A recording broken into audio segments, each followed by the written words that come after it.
Yn y fideo yma, mi wnawn ni ystyried sut yn ni'n lluosi ac yn rhannu efo'r rhifau cyfeiriol. Nawn ni gychwyn yn gyntaf efo symiau lluosi, nawn ni ystyried y 4 enghraifft ar y chwith yn fan hyn. 7 lluosi fo 3 yn gyntaf, nawr i wneud y swm yma, mae rhaid chi gofio eich tabla lluosi, a cofio fod 7 lluosi fo 3 yn hafal i 21. Ond wedyn, ar gyfer y 3 swm sydd yn dilyn, dyn ni'n cychwyn cyflwyno rhifau negatif yn fan hyn. Mae gennym ni positif 7 lluosi negatif 3, negatif 7 lluosi positif 3, ac yna negatif 7 lluosi negatif 3. Nawr, i wneud y symiau yma, mae rhaid ni gofio amdan y rheolau yma sydd ar y sgrin yn awr.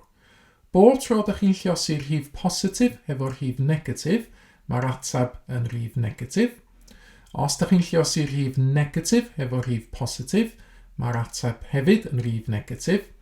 Ond os ydych chi'n lluosi rhif negatif efo'r rhif negatif arall, mae'r atab wastad yn rhif positif. Yn ôl yr enghreifftiau greiddiol felly, 7 lluosi negatif 3, wel mae hwnna yn rhif positif lluosi rhif negatif. Yr rheol ydy fod yr ateb yn rhif negatif, ac felly mae'r ateb yn fynd yn y negatif, a negatif 21 oherwydd eto mae 7 3 yn 21. Wedyn, mae gennym ni'r rhif negatif, lluosi fo'r rhif positif. Mae'r rheol yn deud ni fod yr ateb yn fan hyn yn rhif negatif. Ac felly eto, negatif 21 ydy'r ateb i negatif 7 lluosi positif 3. Ac o fan hyn, mae gennym ni'r rhif negatif, yn negatif 7, lluosi rhif negatif arall, yn negatif 3.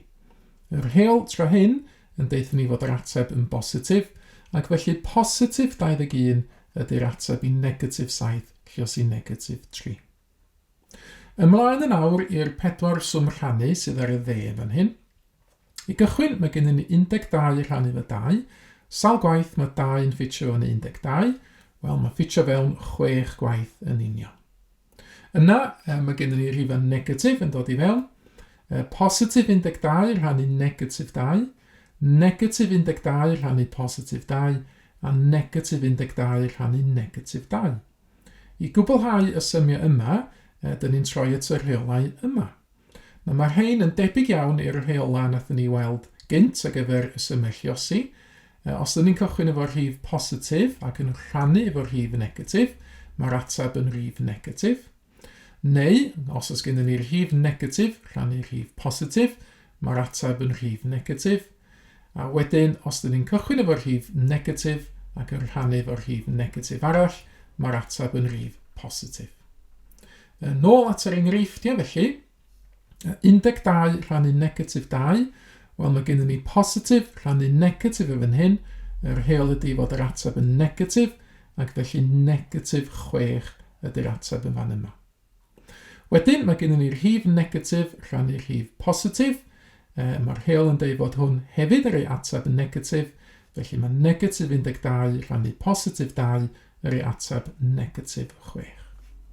Ac olaf, y negatif 12 rhannu negatif 2, wel y tro hyn mae gennym ni negatif rhannu negatif, mae hyn yr ei ateb sydd yn positif, a felly positif 6 ydy'r ateb i'r cwestiwn olaf yn fan hyn. Rhowch chi gynnig arni hi yn nawr. Dyma ni fwy o gwestiynau wedi ymddangos ar y sgrin. Cymysgedd o lluosi a rhannu fan hyn. Rhowch chi gynnig ar y cwestiynau yma, os gwelwch yn dda. Ac unwaith ydych chi feddwl amdan atebion eich hun, cymharwch nhw wedyn yn erbyn yr atebion cywir sydd yn nawr yn cael ei dangos ar y sgrin. Mae mwy o fideos adolygu ar gael ar ein sianel YouTube Adolygu Mathemateg.